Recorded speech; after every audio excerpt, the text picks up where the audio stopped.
The first thing we want to demonstrate in this video is proper position of the hands on the bat. When we talk about the knocking knuckles lining up, one way to make sure that the knuckles are lined up appropriately is to ask the player to extend their index fingers and point out, which he's going to demonstrate. Okay, point your fingers out. Okay, and those fingers should line up in the same direction. And that's the proper way to hold a bat. This next video is going to demonstrate proper position of the hands when they're holding the bat.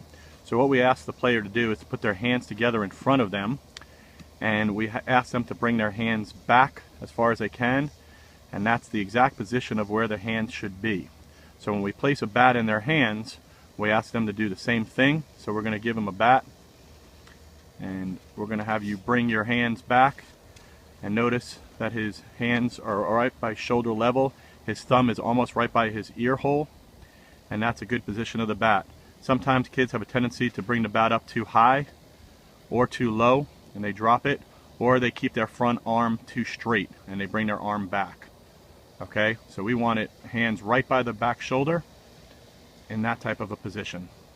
The bat is not going to be too horizontal behind them, or is it going to be too straight up?